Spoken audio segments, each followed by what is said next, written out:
Hi everyone, thank you for joining this special live screening and discussion organized by Stand with Kashmir and the People's Forum on the award winning short documentary Out of Sight, which follows a young pellet victim survivor in Kashmir. My name is Mir Fatima Kant. I'm a graduate student in anthropology and the moderator for this discussion.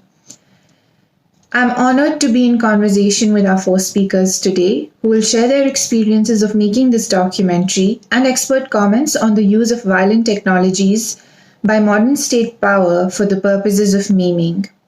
We're joined by Professor Jaspir Poor, Professor and Graduate Director of Women's and Gender Studies at Rutgers University, where she has been a faculty member since 2000. Her most recent book is The Right to Maim, Debility, Capacity, Disability, published with Duke University Press in the series ANIMA, Critical Race Studies Otherwise, that she co-edits with Mel Chen. Professor Poor is the author of award-winning Terrorist Assemblages, Homo-Nationalism in Queer Times, which has been translated into Spanish and French and reissued in an expanded version for its 10th anniversary. From the team, we have with us three speakers. First, Azad Essa, who's a senior reporter for the Middle East Eye based in the greater NYC area. He has reported from across the African continent as well as South Asia, covering politics, development, and poverty. In 2018, he was a visiting fellow at the Nieman Foundation. Out of Sight is his first short documentary. Our second speaker is Horia Al Haddad, a filmmaker and documentary producer at Al Jazeera English, based in Doha.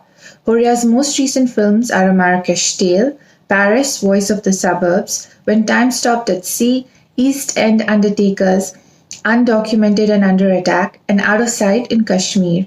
She is currently working on her first feature film based in Syria. Our fourth speaker is Rifat, a journalist and filmmaker based in Kashmir. She is the producer of Out of Sight, Al Jazeera's film on Kashmir's teenage pellet victim survivors. She writes on human rights, children, and women in the region. Welcome to our panelists, and thank you for joining this discussion today. Before we move on to our panel discussion, we'll first screen the documentary on YouTube. We encourage our viewers to participate in the discussion through comments on our YouTube live stream.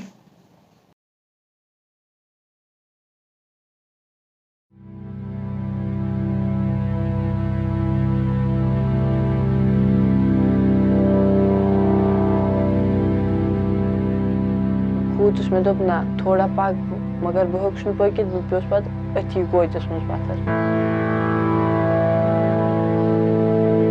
पाछे में पाई बकिस के वाद में हो अस्पताल जिल में पद अस्पताल याल गए मैं वो आइन गोट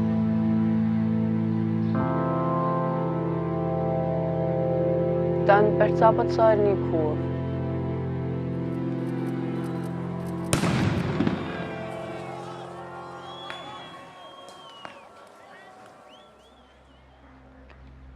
पत इतनी में पहला टाइम मेरे को मतलब मैं लोग शौक पानी जाए ये क्या गो मैं उसने गोट पाई पैलेट क्या गो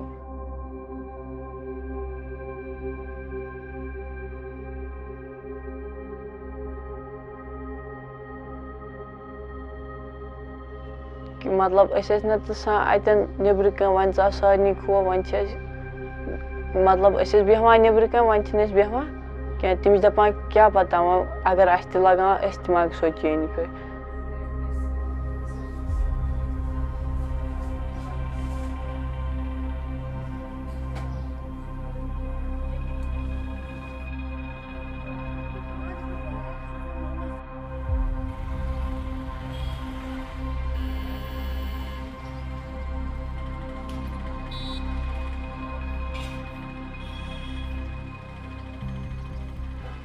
आज गोस बह पगह गस ब्या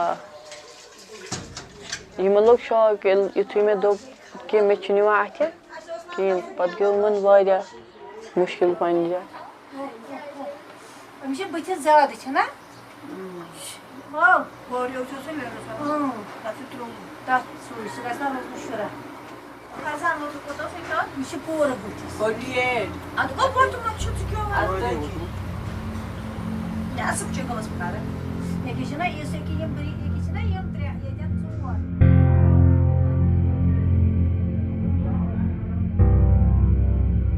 Valla ben için ki macı şu stres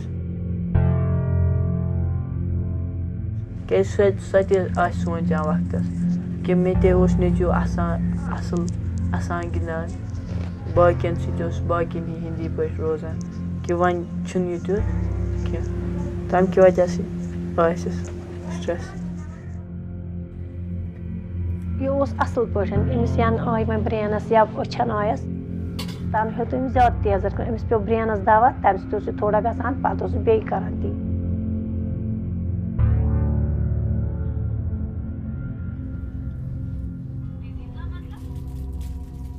تیوٗتاہ چھُ اِنسان تنٛگ یِوان دَپان چھُ گَرٕ بار ترٛاوو وۄنۍ نیرو ژَلو أسی.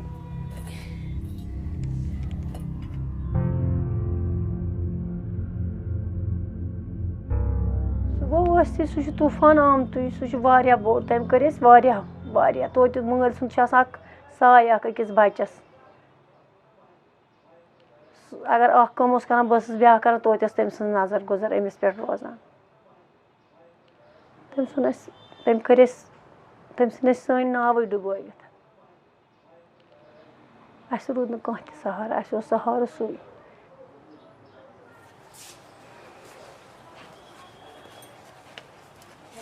کیٛاہ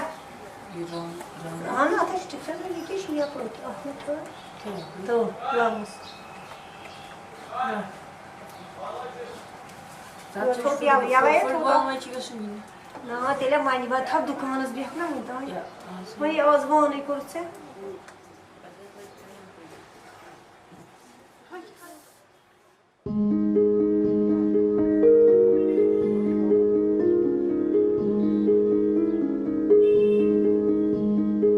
مول تہِ روٗد نہٕ بٕڈِبب تہِ روٗد نہٕ کینٛہہ وۄنۍ چھِ گرٕ تہِ مے پَکناوان.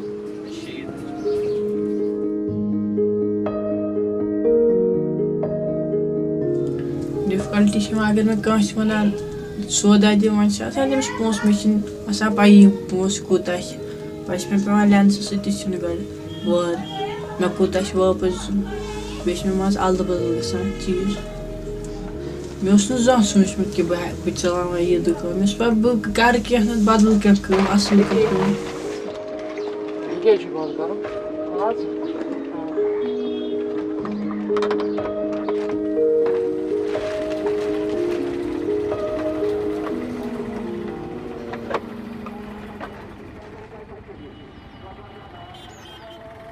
مطلب بہٕ اوسَکھ پانَس سۭتۍ باقٕے تہِ نِوان وۄنۍ گوٚو اَتھ یہِ چینٛج کہِ وٕنکٮ۪نَس چھُس بہٕ باقیَن پٮ۪ٹھ ڈِپٮ۪نٛڈ وٕنکٮ۪س چھِ مےٚ نِوان پانَس سۭتۍ تھَپھ کٔرِتھ.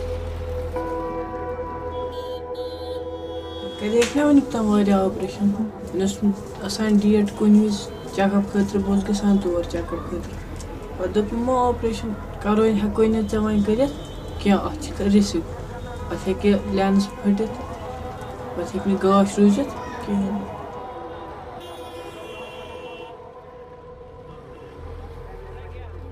زنٛگہِ نَرِ گژھِ لوٚنٛگ لوٚنٛگ کران پَکو یا نٔر ؤٹِتھ پَکو مگر أچھَن ہُنٛد چھُ سورُے چھُ أتھۍ پٮ۪ٹھ. یِتھ کٔنۍ نَلکُک آب چھُ ضوٚرَتھ یِتھ کٔنۍ أچھَن ہِنٛز بیٖنٲیی وۄنۍ چھُ رۄبہٕ کٔریٖمَے دی بیٚیہِ تٔمِس تام چھُ سورُے.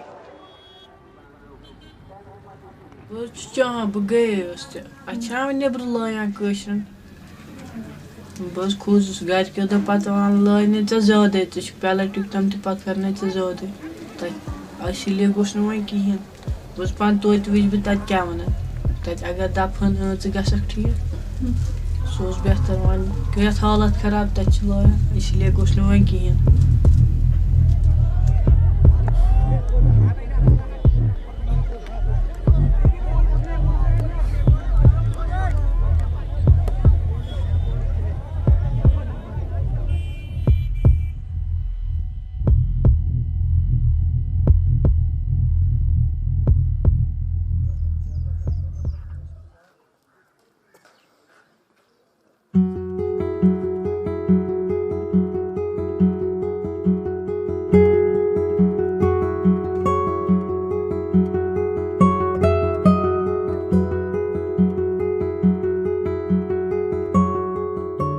کیٛازِکہِ اگر ییٚتہِ یِتھَے کٔنۍ روزِ ییٚتہِ مۄکلہِ پاپلیشَن سٲرٕے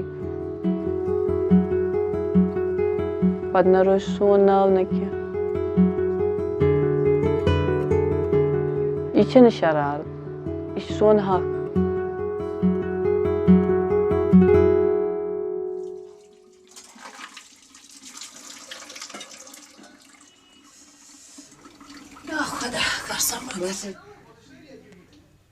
Turu kyo jana diye abi.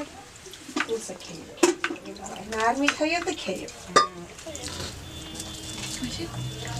Yeşil gomut etsin ki yat olsa palavri gomut. Kat. Kat. Kat.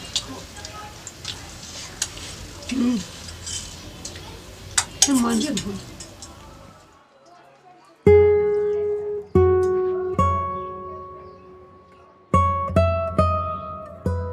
मतलब बस ने यथा कि मैं गैस बमान गैस किया और कैसे चीज़ बदपान बकर हाँ मगर मैं चिन गार्डन की का बहक ने मैं शिपा बहक ने करे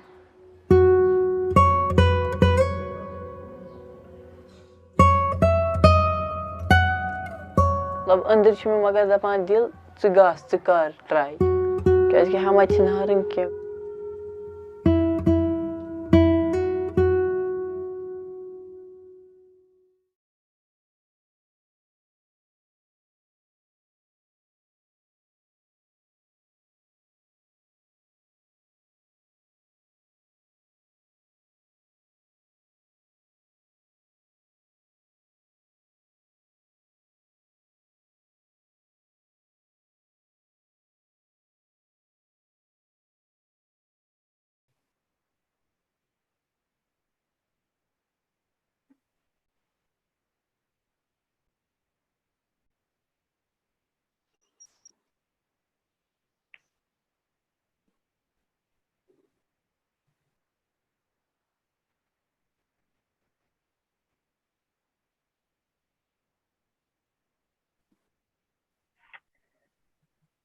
Farzan leaves us with some powerful words there at the end. I want to start with you first, Azad. Can you tell us about the conceptualization of the film in terms of how and why you decided to work on the story of a pellet victim survivor in Kashmir and how you guys decided to cover it? Hi, Fatima. Hello, everyone. Thank you so much to the People's Forum and Srinagar Kashmir for putting together this panel. I guess for starters, I want to say that the short film is just a modest attempt to take the story about how Kashmiris have been impacted by these pellets, as far as wide as possible. And like Farzan, there are thousands of Kashmiris who have been injured by pellets in some form or another. And there are journalists in Kashmir like Rifat who have been trying their best to tell these stories. And it's only because of those stories on the ground and in local media that we were able to find Farzan. I say this by way of introduction because Kashmiri journalists are finding it harder and harder to work these days, which means that getting these types of intimate stories are becoming harder to commission and arrange by the day. And it was very difficult to shoot this, and I cannot imagine the conditions today. So I think that's an important starting point. In terms of my interest in the story, I think we have to go back to 2011 when I met a young man named Amir in Baramulla, a town in, you could say, northern Kashmir that straddles the Jhelum River. And Amir had lost all his eyesight after being hit with pellets some months earlier in 2010, during the uprising in 2010. And I was given copies of his x-rays and his medical report. And I was urged to write about this new tactic that was being used. But I sort of had never come across pellets before. And getting Kashmiri stories into the international media was hard enough. And so little information available about pellets, I kind of put it by the wayside. And I decided that once I understood the story a bit better and this issue of pellets, I would explore it at a later date. And I actually still have his x-rays and the interviews from 2011. Now, fast forward to 2016, excuse me, when Indian troops started using these shotguns en masse, almost as a primary form of crowd control.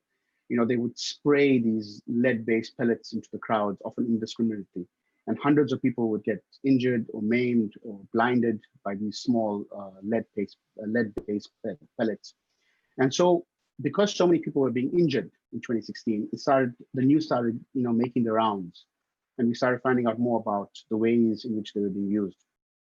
So when I began following the protests in 2016, I began, following how young protesters were being maimed and blinded, and sort of like watching the utter contempt with which they were being treated. And what was becoming clear was that, this was an attempt to permanently sort of punish them for demonstrating dissent against Indian rule. And for me, as a reporter looking in, for me, this became the very embodiment of what Kashmiris describe as the Indian occupation. It was a kind of ownership of and experimentation on the Kashmiri body. I kept on returning, in my mind, I kept on returning to this first meeting with Amir, and I remembered how depressed he looked. And at the time in 2010, how little was known about pellets, and therefore how little could be done to help him, And I saw the strain he was taking on the family, and I saw how the community also looked at him. So it wasn't just a case of being shot with pellets and being injured. It was also about a scar that marks you, and so you were permanently marked by this thing. And so through 2016 and 2018, these 2 years, it became a personal project, to follow the story. And I spoke to doctors, I followed the incidents, I spoke to human rights experts. And going back to that 2011 meeting, I kept on looking for an opportunity to go beyond the incident itself and explore the aftermath. So Farzan's story is about the aftermath, because protesters are hurt, it becomes news, they are marked, and then they are forgotten. So in terms of, the storyline, when I had some time in 2018, I wanted to, build a team in which we could tell a story about the aftermath of a survivor of this. And I sought advice, about what type of story we should tell. And we decided on two things. And the first one is that it should be an intimate, personal story. And the second thing was that it should be a story that doesn't whitewash the reality and suggest that it was some type of mistake. No, this is not a mistake. And this character, that we would choose would hopefully reflect this meta narrative. Something horrific is going down in Kashmir. And while he would talk for himself, his story would speak for others, basically. Yeah. Can you speak a little bit more about, from your experiences of reporting on the region and from the ground, an overview of the use of these shotguns as a measure of crowd control? Sure. I like that you call them shotguns because, they're not pellet guns. They aren't toys.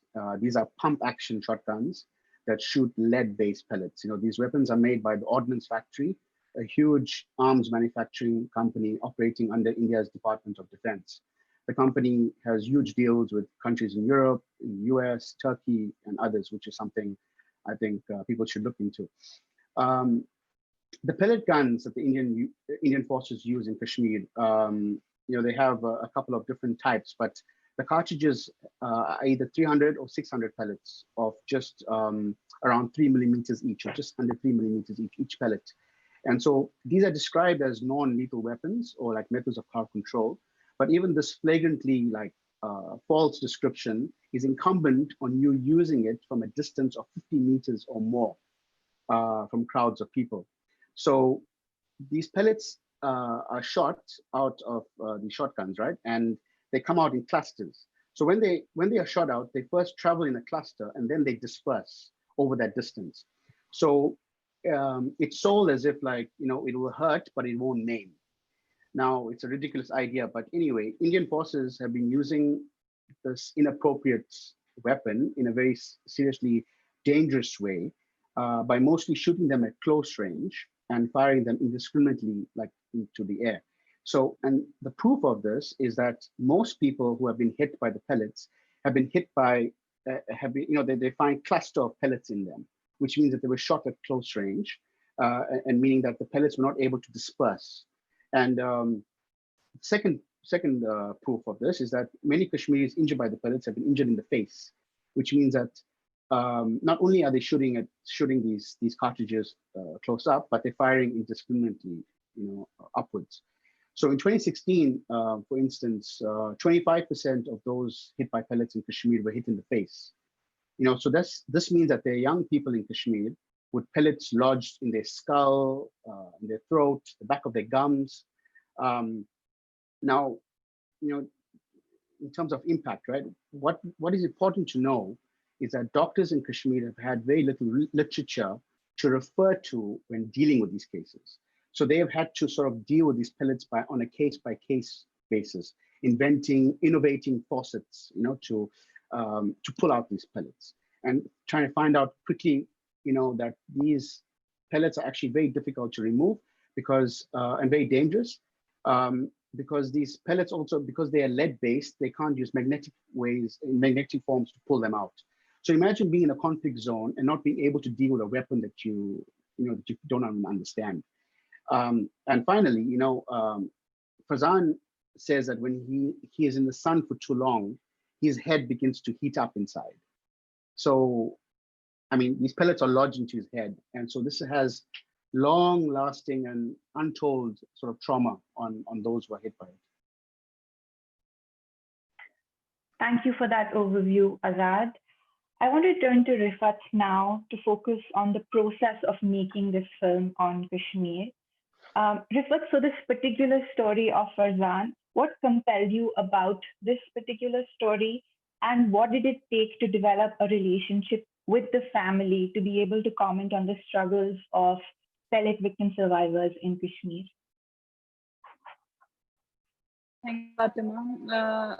Actually, Farzan, like when we went to meet Farzan first time, like gradually it, like we met him. He was very young. He was like someone who had a lot of dreams. He was someone who wanted to do a lot of things in life, and he was someone who was also very passionate, very aggressive at times. But I think Farzan's story is very important because Farzan's case was which was a story of struggle, hope, and story of an everyday battle. And Farzan is like he's a teenager, and in those like 2 years he was hit with like pellets twice, like once in his left eye, and then once again next year he was hit on his face, head, chin. And I think in his story there was an extraordinary struggle, because while Farzan was like being treated for his injuries, while he was like waiting for his surgeries, while he was struggling with all the trauma, he had to like drop his studies for time being because he was very busy with treatment. His family suffered a lot, and on the way his like father fell sick, he was like their support, who was supporting Farzan, who was supporting family. And like after a brief struggle at hospital, his father died. So suddenly Farzan found himself burdened with all those things, and he kind of had to forget, like he had a lot of surgeries to wait for, he was fighting for his eyesight. And when like gradually we started spending a lot of time with Farzan, we started spending time with his mother. I remember like, when I went once, like it was only fourth day when his father had died. I actually I was like following this story for a lot of time. Then when I suddenly went one day, I heard that his father had died. I was like already doing a little bit of research on him. So the my what I had in mind, the story suddenly changed, because I didn't have an idea that his father is very sick, and Farzan will suddenly lose his father as well. And Farzan's story is like, it's a story of struggle of all those young men like who are maimed with pellets. Because Farzan's story, like we followed it for months together, it tells you that it does not end with like losing an eyesight.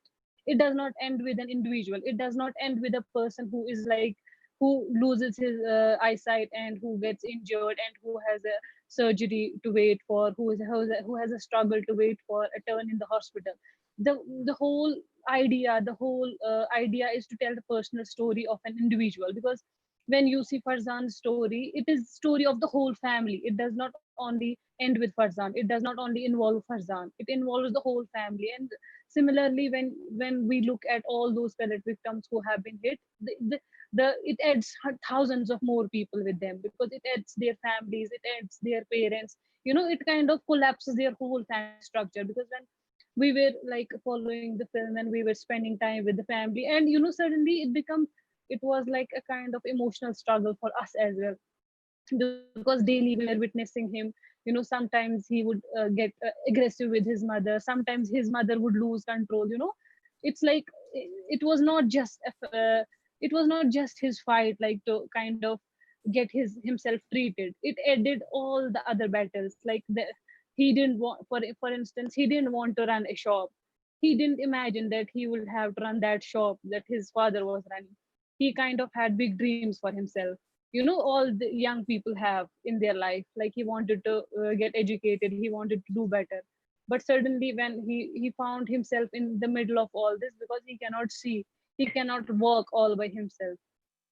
And then it kind of added a mental trauma to him. It kind of added to all the other issues for him. But one more thing is that it was not easy to, like, for example, to shoot the film then, because when I remember when we were like supposed to send the footage and all, there was no internet. For us as well, it was a very lengthy process, very like tiring, very hard. Thank you for that, Rifat. Actually, I wanted to move to the next part of the conversation to think more on what were the challenges of filmmaking on the ground. I know you spoke a little bit about internet, but could you speak to us a little more on the various other kinds of challenges that the team might have faced while filming on the ground in Kashmir, and especially in the conditions in the last few years?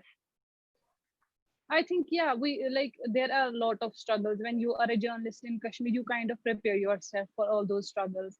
But like the major struggle was like for us was the internet, because last year certainly, like in past years, if we see, like there has been internet shutdown in Kashmir in 2016 or after that, whenever there was a like sensitive situation or unrest, civilian uprising. But in August 5, it was an unprecedented situation. It was an extraordinary situation. In the past, people or journalists or filmmakers or professionals, like they would navigate a gap. Like if the mobile internet was shut, there was something else which we could access. There was a phone, like we could make a call, or there was some other thing we could manage. But last time, like the communication blockade was totally, journalists or everyone found themselves like we had no option. And I think for us, we took on all the struggles while shooting the film. Like while it took a lot of time, it took a lot of energy. And like I know it was a very small effort, a very this to tell, because till now what we had seen, we because pellet injury has now become a figure. You will read newspapers that okay, 10 are like hit with pellets, 5 are injured with pellets, like even girls were injured with pellets. So I think when we told the Farzan story, pellet injury had become just a figure, it had become a photograph. But I think through Farzan's story, we tried to tell, like, the very close life of a pellet victim, the very intimate life of a pellet victim, the everyday struggle of a pellet victim. I think it's very important for people to know, because if we see, there is this pellet association where all these pellet victims have come together. People should know it, because in a way they have come together to support each other. And each and every one in that aspect must be going through all, the struggle that Farzan goes through. And it makes every story, it makes it different, powerful, and it makes it, very emotional as well.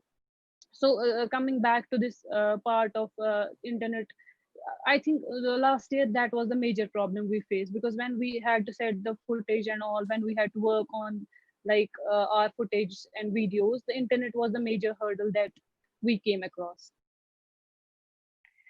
Thank you for that insight. That's really important to think about the everyday struggles that pellet victim survivors face in Kashmir, because in the larger context, we often forget that the everyday is also a side of struggle for so many communities. Uh, Moving on to Horia, I have broader questions about can you give us some more insight into the evolution of the project, how the project evolved over different stages, and how the character of Farzan spoke to you? Okay, hi Fatima. Yes, when Azad first reached out and said he's got all this incredible material from Kashmir, I was really interested to just get my hands on it and review it and just see what kind of material he had.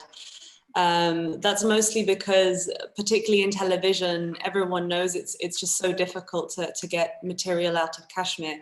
And particularly material relating to such personal stories.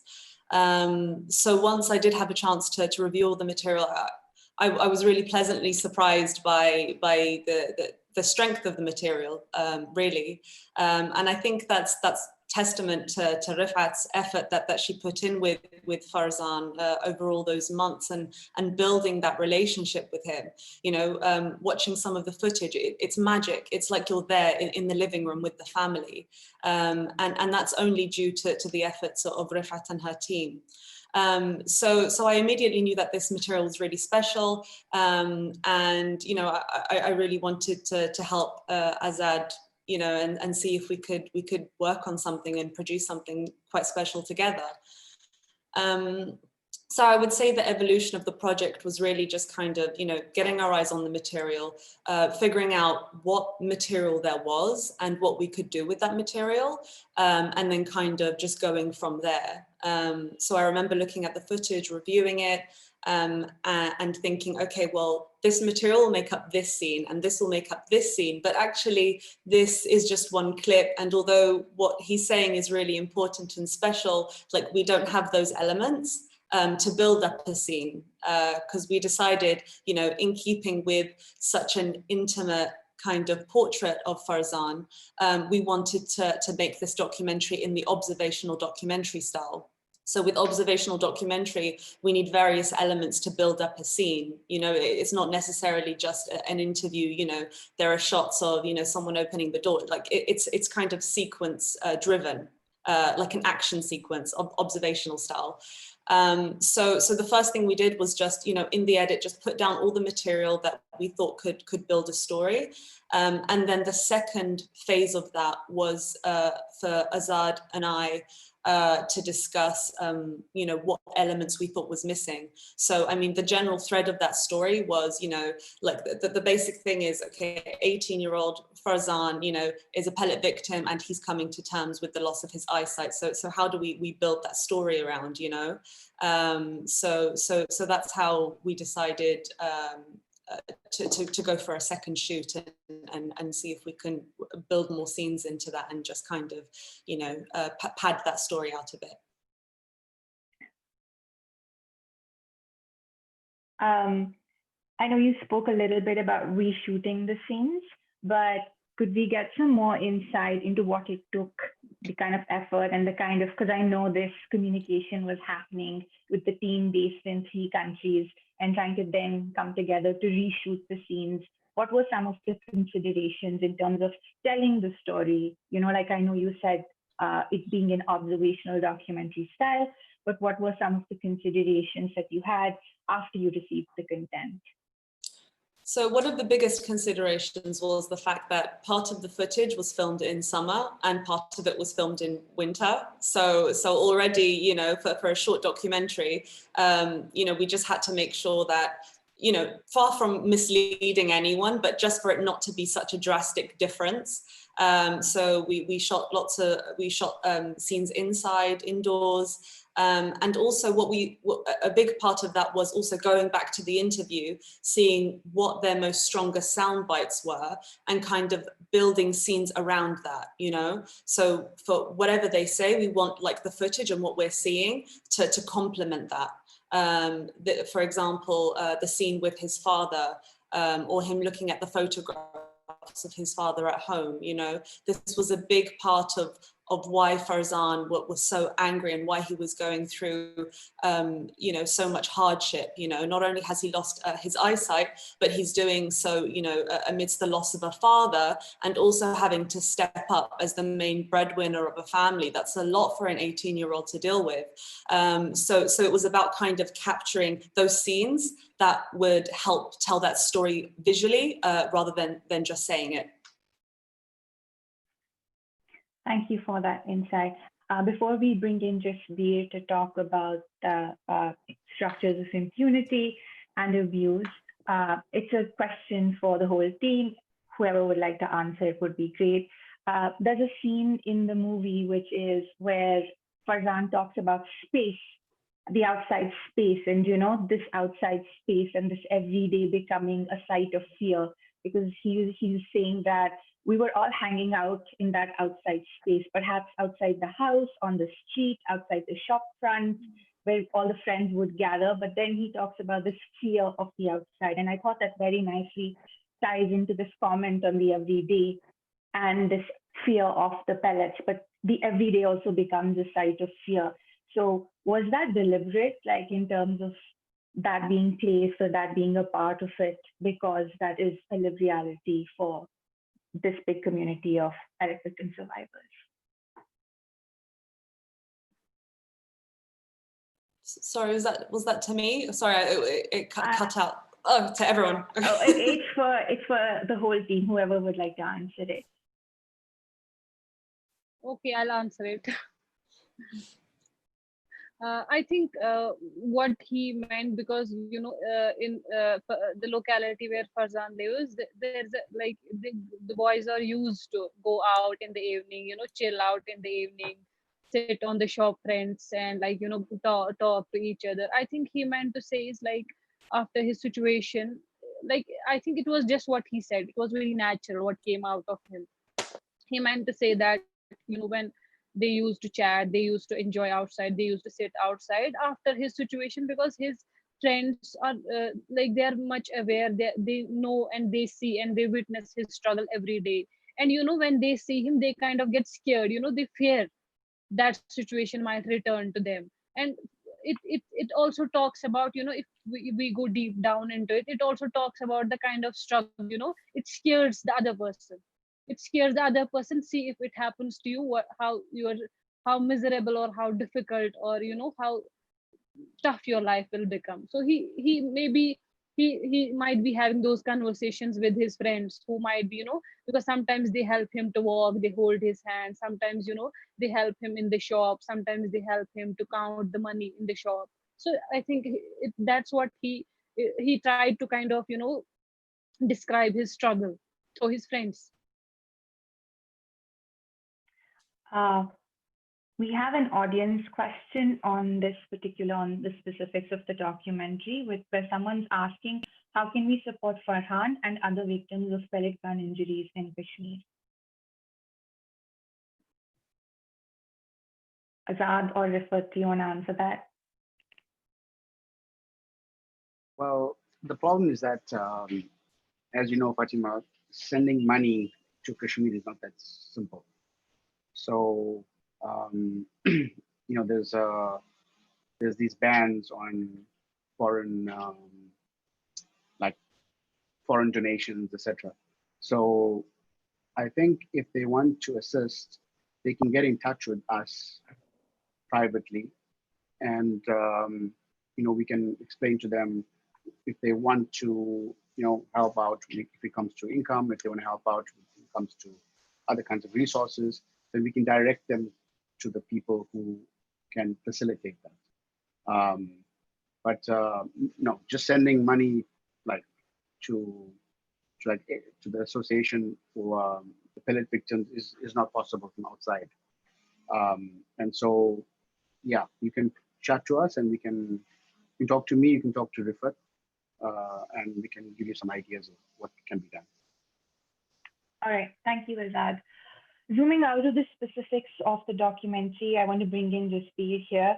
In your recent work, Right to Maim, you compare structures of abuse and impunity across the US and Israel-Palestine, and foreground the concept of debility through sanctioned processes of maiming.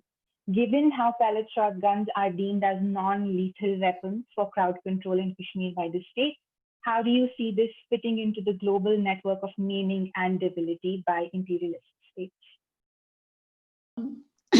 Thanks for that question. It's an honor to be here. I just wanted to thank the People's Forum and also Stand With Kashmir for including me. And I've already learned so much from this discussion already, and I'm kind of hearing the resonances with Palestine, but also the differences as well. And this, I think this is a really important conversation in part to start having or to be having, because it's so crucial to kind of de-exceptionalize Palestine in particular, where the scene of maiming has become a kind of media spectacle in some sense, right? Globally speaking. And so just one question I'm interested in hearing everyone talk about is, how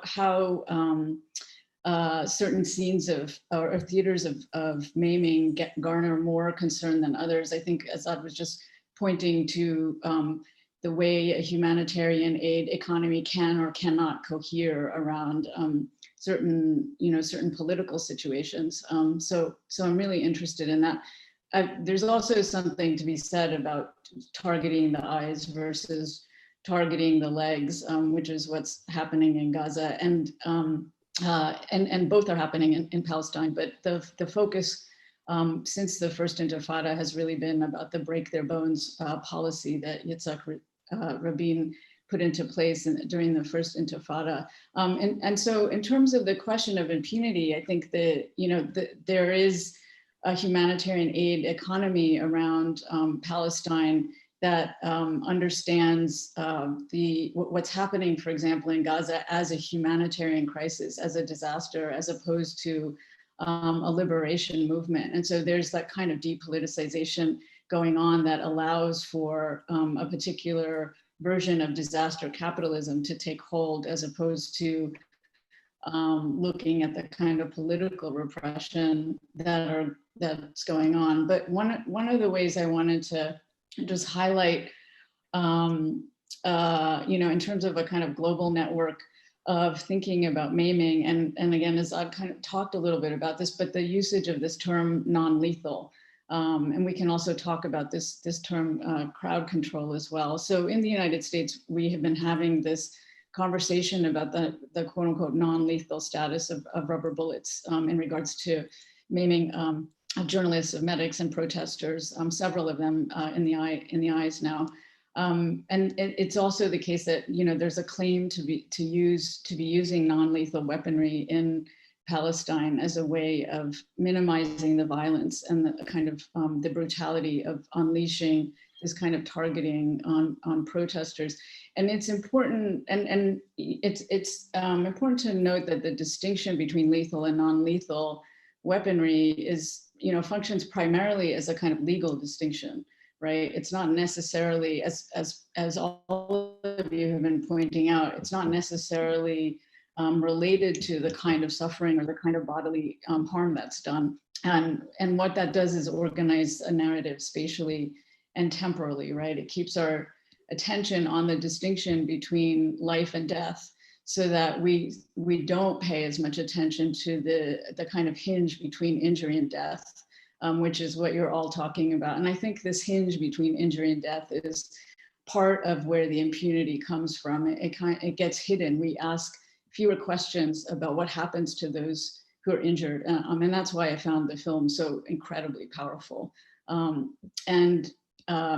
This distinction also organizes the event of the injury so that the before and the after the injury is effaced. So, I'd be interested in hearing more about in Kashmir what the medical infrastructure is like, but what does it mean to use quote unquote non-lethal weaponry in a place like Gaza, where the medical infrastructure is so decimated that non-lethal injuries can become, if not lethal, they certainly can become what's called in Palestine a permanent injury, right?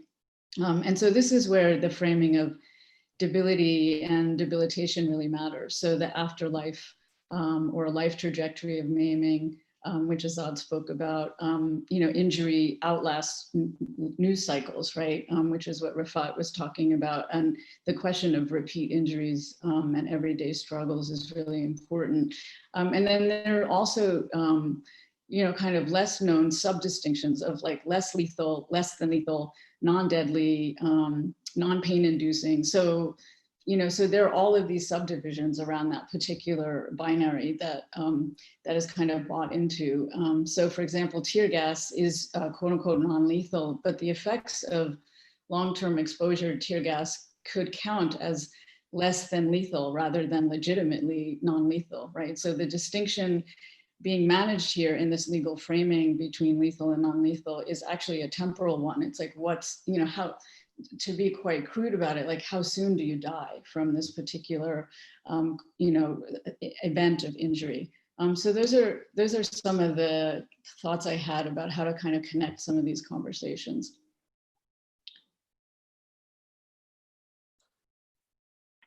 Drawing upon what you just explained in terms of it hinging between injury and death, I want to know a little bit more about, you know, in your book, you talk about that ever since the book has come out, we're at a time when the conversation on disability rights, resources, and modes of care have expanded.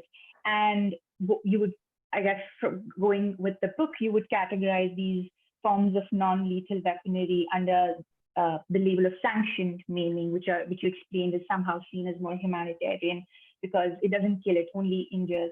Could you tell us more about this conceptualization of settler colonial states deliberately disallowing death and prolonging this idea of death? Yeah, the book really is interested in thinking about, you know, what is the relationship between precisely, you know, Fatima, as you're kind of framing it, the relationship between the increasing visibility and rise and entrenching of disability rights platforms globally on one hand, and then, you know, what we're seeing, which is increasing visibility of the sovereign right to maim, right? And so I'm kind of interested in the periodization that Azad was talking about from 2010 on, you know, this in Gaza, you know, the 2014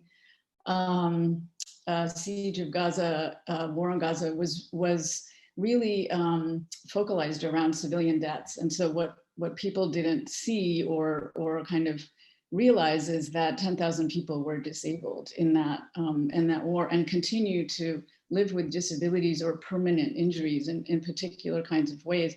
But what's been going on recently in Gaza has just been this like full on unleashing. And so that kind of sovereign right to maim, which is, it has had a kind of, you know, foil through humanitarian aid discourses of at least we didn't kill you. And in terms of the Great March of Return, the understanding that all protesters are legitimate targets because they're all with Hamas or they're all terrorists, this kind of thing. But I think we are seeing less of a, it's a question, do these states need impunity anymore?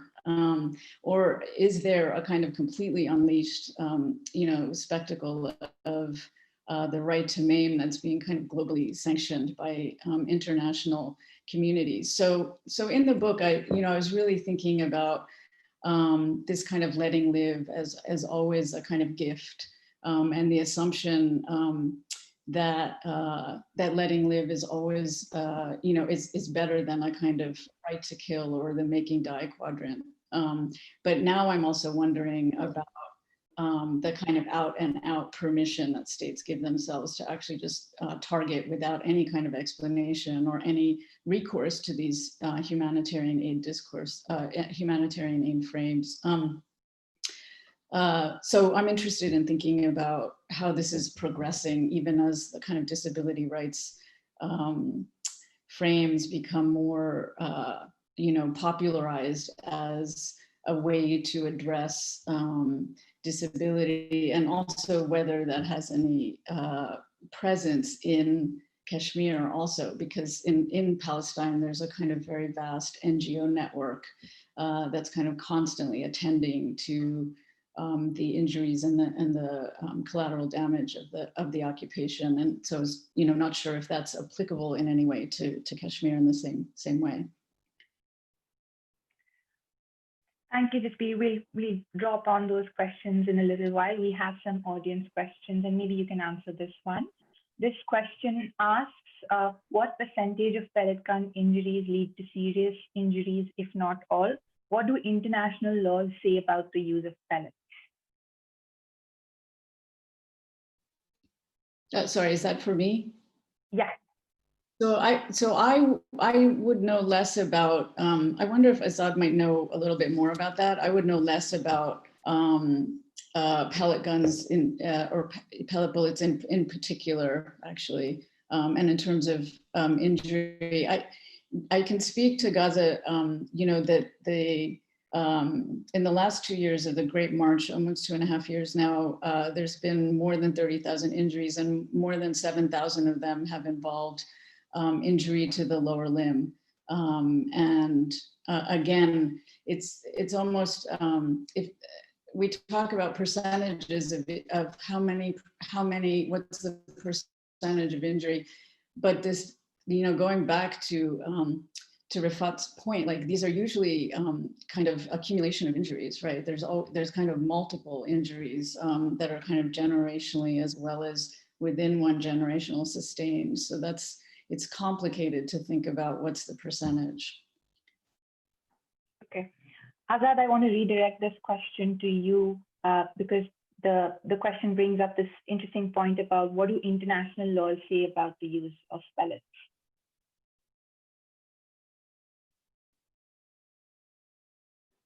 Yeah, so if you don't mind, I would like to just respond to Jasbir's initial point. I think it's important to just go back to this question of binaries and the kind of non-lethal weapons that are also used in Kashmir. So for instance, they use tear gas, they use this chili gas as well, and they use pellets. Now, I think in 2010, more than 110 or 120 young people were killed during the uprising that took place in 2010, and they were shot, right? And so this pellets, this use of pellets came as a result of an attempt to sort of like move away from using, that type of ammunition when it comes to protesters. And so they started using pellets. Now, one of the things, as raised by Jasbir is that, there's this idea also of one is that I alluded to it earlier, but it's kind of like when you get shot by a pellet, you are marked, right?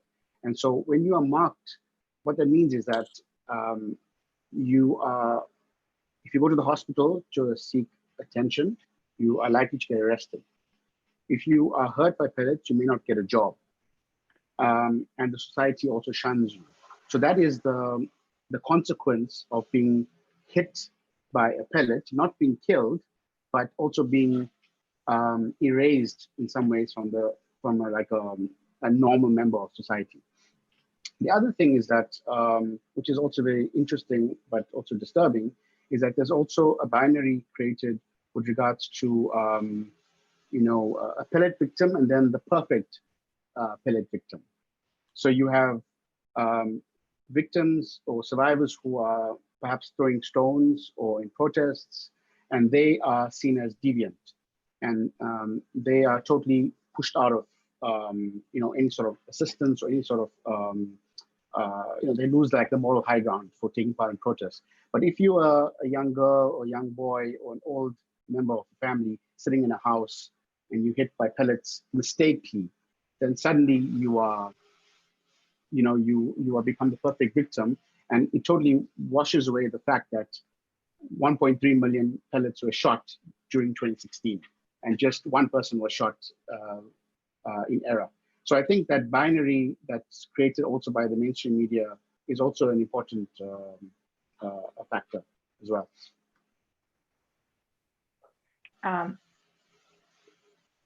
I want to go back to a question that Jasbir raised, and I want to redirect it to Rifat, where Jasbir was asking about the medical infrastructure in Kashmir, because she was talking about the medical infrastructure in Gaza in comparison.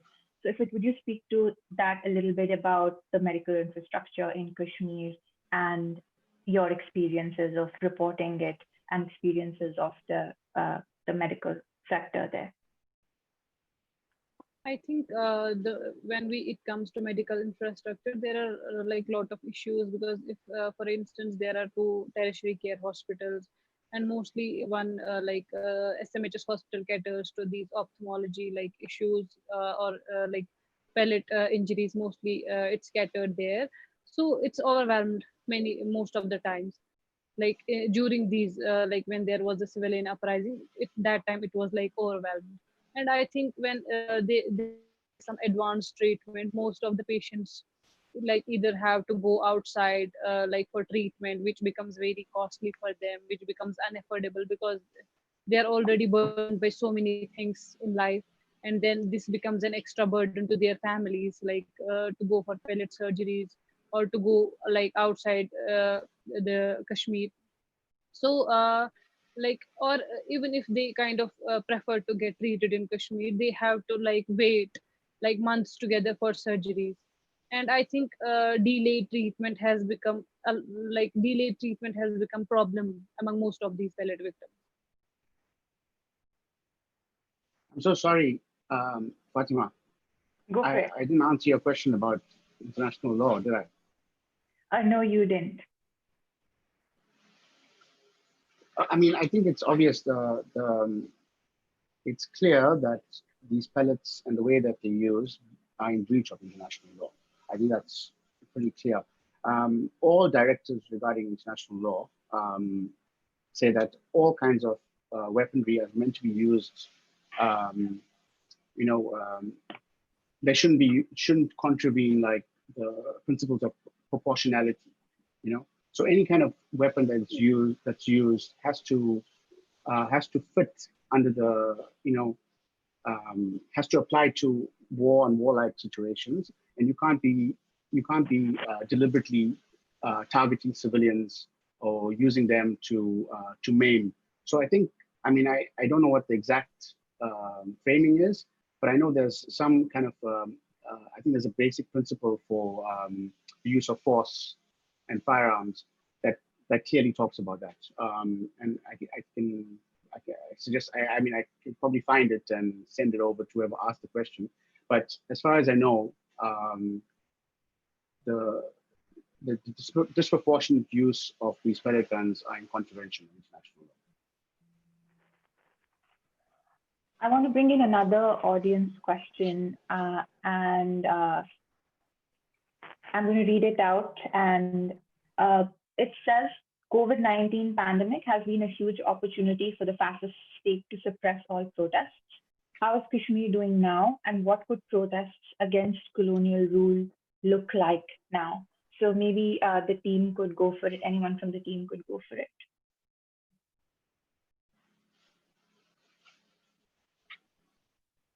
Rifat, do you want to answer that since you're on the ground now?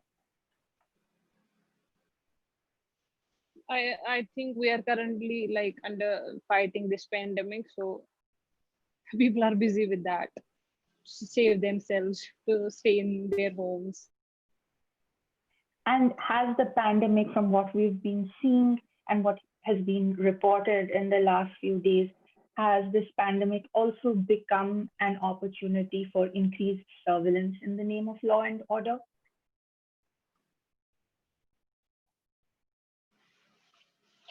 I think like obviously it has like added, the pandemic has added to the problems of the people in Kashmir right now. They don't have to, like, you know, in last 1 year so many things have changed. People are in a way yet to come in terms with it.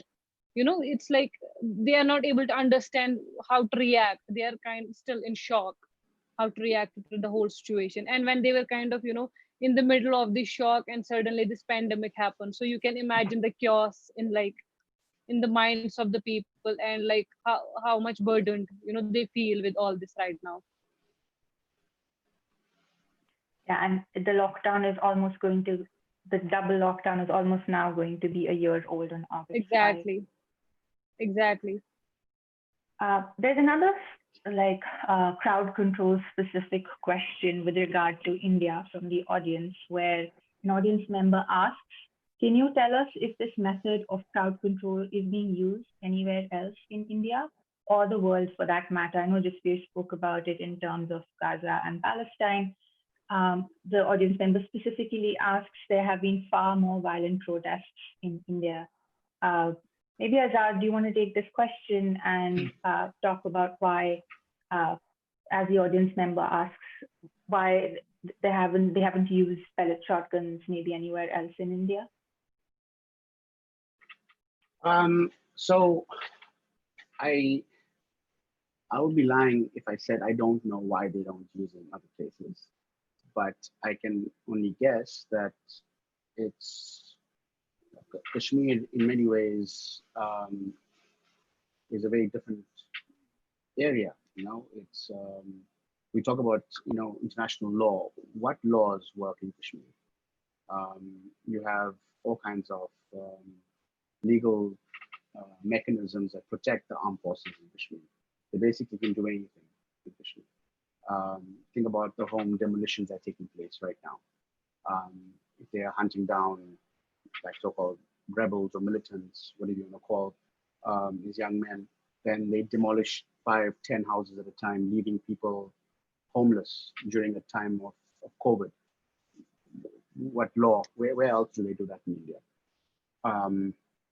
So, I mean, of course, considering that Kashmir is not part of India, but in terms of the Indian government and the activities elsewhere.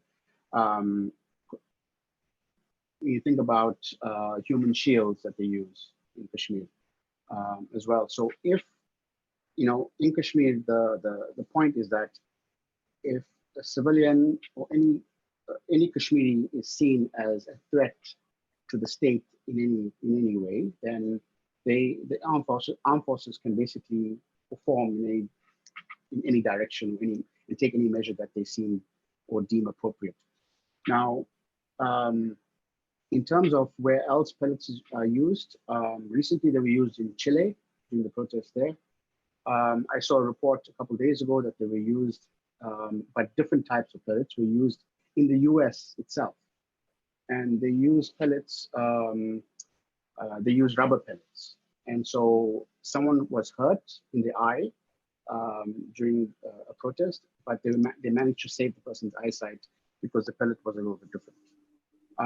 So yes, this is the kind of thing that is spreading. This kind of impunity is spreading. Jasbir mentions or asks that question about, like, is it a case of, do these states have to, follow laws or follow anything anymore? And the answer is, I mean, it doesn't seem like it. When you think about the similarities between India and how they operate in Kashmir and how Israel operates in occupied territories or in Gaza, the similarities are very, very, very, very clear, even to the naked eye. When it comes to this maiming, when it comes to surveillance, and a lot of these nations, a lot of these countries are borrowing from each other now.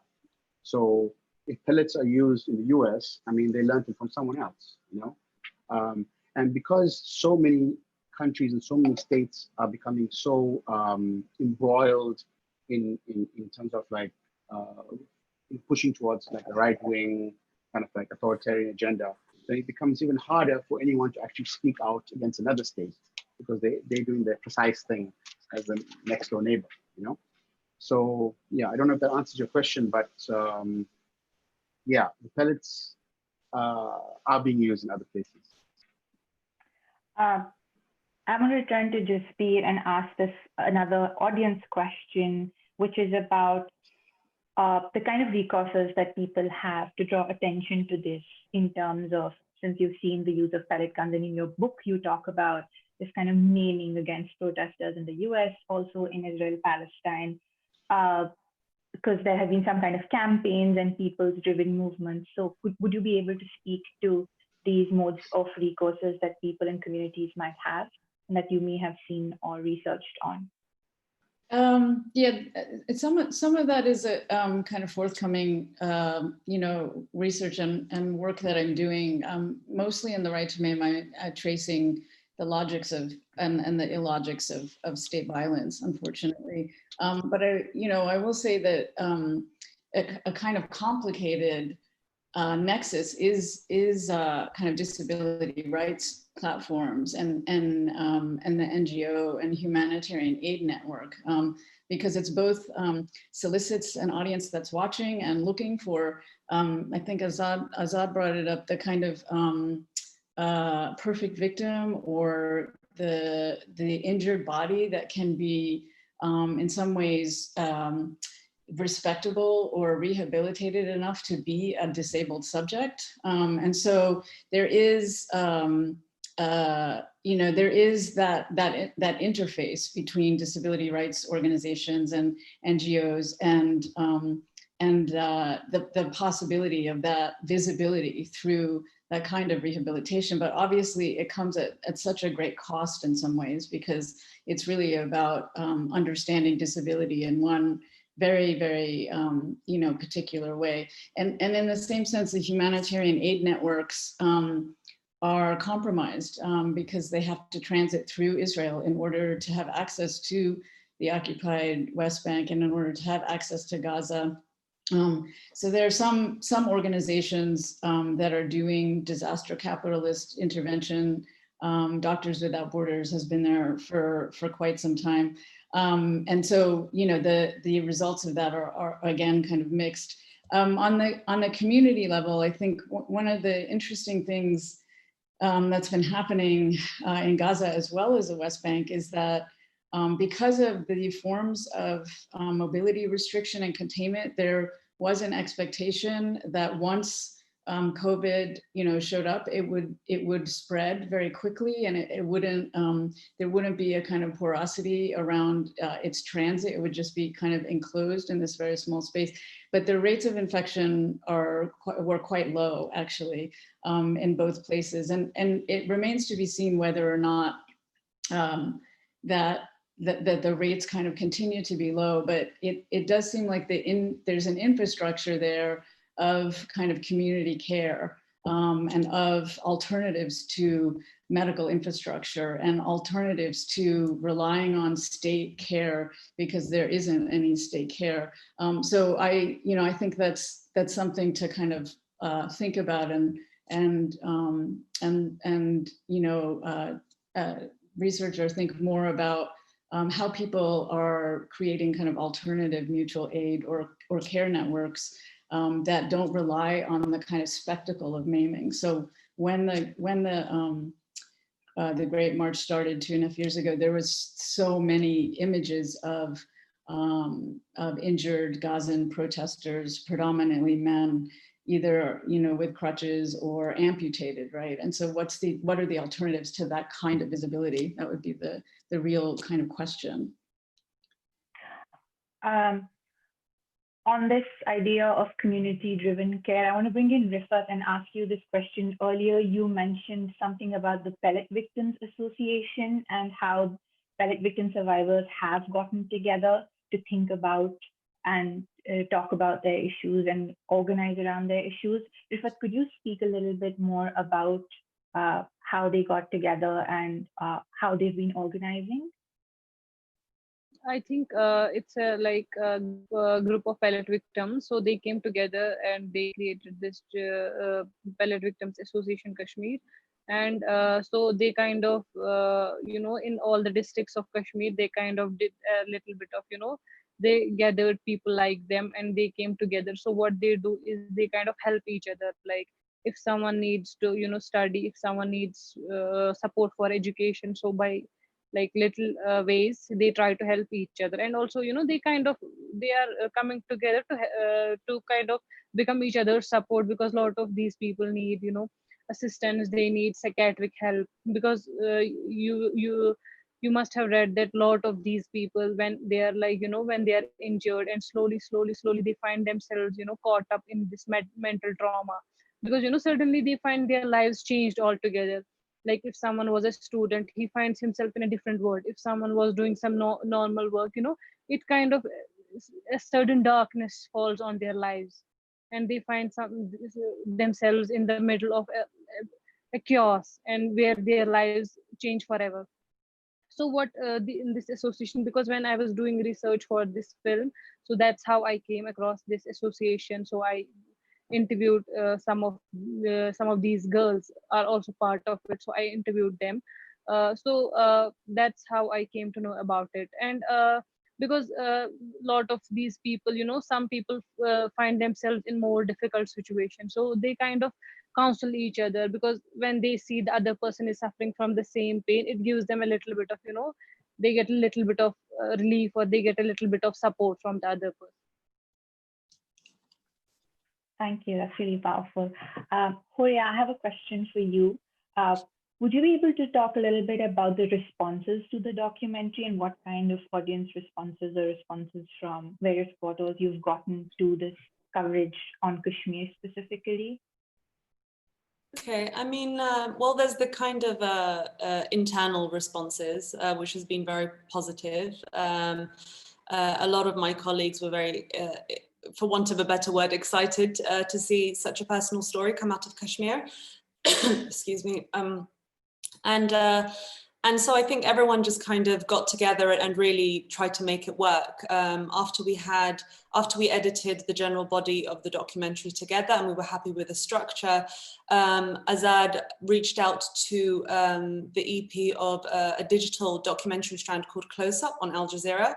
And the EP of that, Andrew Phillips, watched the film and he was really moved by it. And he really worked very, very hard to get it on the channel, or at least on the digital platforms. So once we got it online, the response, I mean, we were a bit worried, about the response, because I think anything about Kashmir, immediately you've got these troll armies that descend on any kind of content about Kashmir. So I think part of us was quite nervous about the response and whether it would be hijacked by these kind of internet trolls. But actually, the response has been really positive. I think people have been really moved by Farzan's story, and I also think it's a story that not many people are used to seeing in that way in Kashmir. So that alone. Even though I know that Azad and Rifat keep saying this is our kind of small effort, it's not a small effort. it's a big deal that we managed to get this story out, and I think people have really appreciated that. Okay. There's more questions from the audience in terms of how can people shed more light on this topic internationally, and people are asking what are some credible resources or references that people could turn to learn more about this issue. Would any of you from the team want to answer that?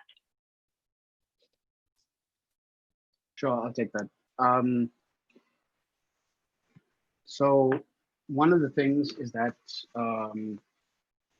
Amnesty International has on a number of occasions organized campaigns about these pellets.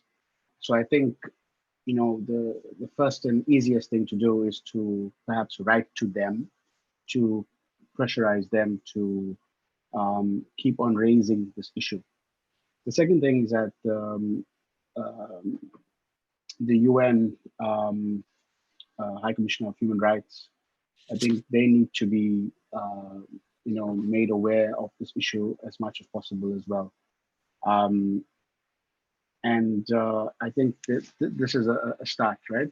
The third thing is that this organization that's partnering with the People's Forum today, Stand for Kashmir, also has a lot of resources on their site and a lot of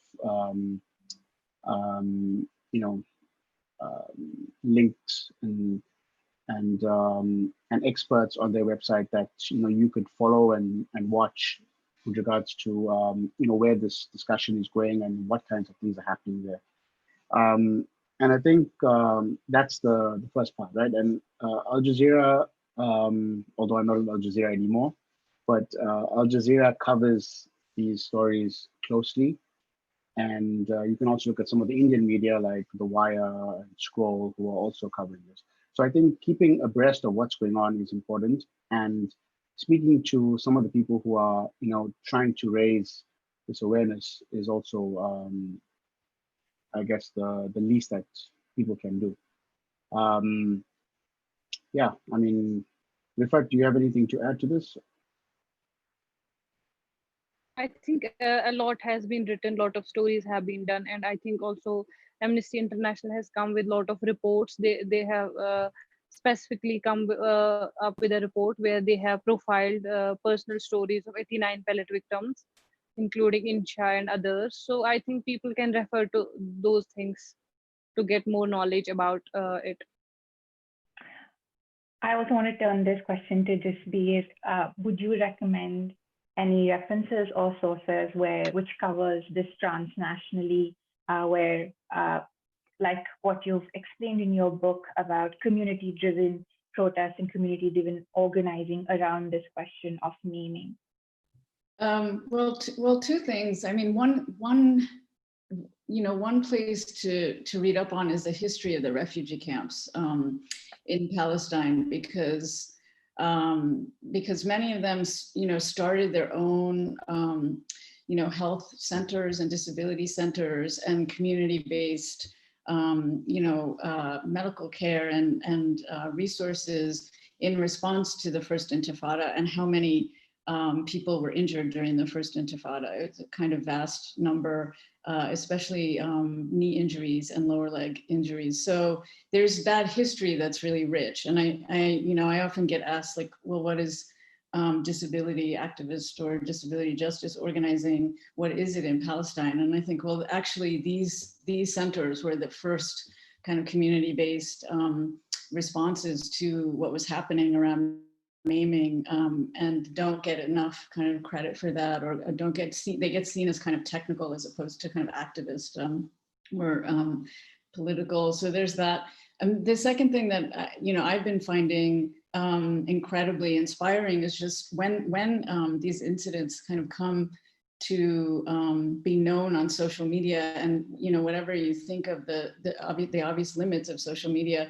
But when the Palestinian journalist was shot in the eye, I think this was about a year ago, you started seeing, and this was also in concert with what was going on in Chile, you started seeing pictures of people posing with their eye covered with their hand or with a patch or with a book. And so there's this kind of symbolic economy around exposing maiming for what it is, which is, it's not accidental, it's intentional. And there's a kind of refusal to, swallow this humanitarian narrative about how one is being not killed, right? And kind of returning the visual of maiming back to the maimers in some sense. So I think that, I hope and I think, and those images went viral. And I think that kind of exposure and refusal to participate in this humanitarian discourse of at least you're still alive is part of a kind of global, solidarity response, or acting in solidarity. And it was very moving to see, school children in classrooms with their books covering one eye, photos of that from Palestine. In fact, in 2016, which was quite a painful summer in Kashmir, there was a similar campaign where people had created these images of celebrities and digitally named those pictures, and that was a big campaign. I just want to quickly add a note in terms of references on reading up more about this issue within Kashmir. That's knowledge produced by the local human rights and civil liberties organizations like EPDP and JKCCS, and their reports and various publications are available on their websites. Last question, and I want to take this to Rifat. First, actually two questions. First is, can you speak to, I know you've already spoken about the organizing, but there has been an audience question about rehabilitation of the pellet survivors. And second, can you tell us if you know what Farzan is up to now? I think about rehabilitation, there is no specific rehabilitation facility for the pellet victims. People are struggling in their individual ways and trying to help themselves, or their families trying to help them. Farzan, like obviously because this is a lockdown, he had like he's running his own shop currently, and like he's helping his family, trying to help his family, and he's continuing his education as well. He doesn't go to school because schools are shut right now, but he's trying to study as well. And there's a very powerful line at the end where he says, "You've got to try." Yeah. Thank you for bringing that up. We're at the end of questions from our audience, and we're almost done with our allotted time. And I want to ask the panel if we have any quick comments, wrap-up comments before we wrap up and log off. Anybody would like to add any concluding thoughts? Sure. Because I obviously haven't spoken enough. I think there's something to say about this question of boycott. And this company, ordnance factories, I think if people really want to, make a dent, right? Writing to Amnesty, writing to the UN and stuff is nice. But the real thing here is that we've got to make it clear to these organizations, to these companies, that this kind of weaponry and this kind of behavior is not going to be tolerated. And to do that, people need to trace which companies or countries are buying from this company, ordnance factories, and they've got to write into their, to their political leadership or to the companies that are purchasing these things from this Indian company, and to kind of like somehow force them to reconsider. The path that India is taking and has been on for the past number of years, it's only getting more and more emboldened. It's unlikely to change its course. This didn't start with Modi, and it's likely to continue. There's a type of ethnic cleansing that's underway now in Kashmir, and so pellets are just one aspect of that. And so just as you have the BDS campaign with regards to Palestine and trying to pressurize Israel to end the occupation, I think some kind of pressure needs to be put on India and put on these companies as well. So I think that's my final point.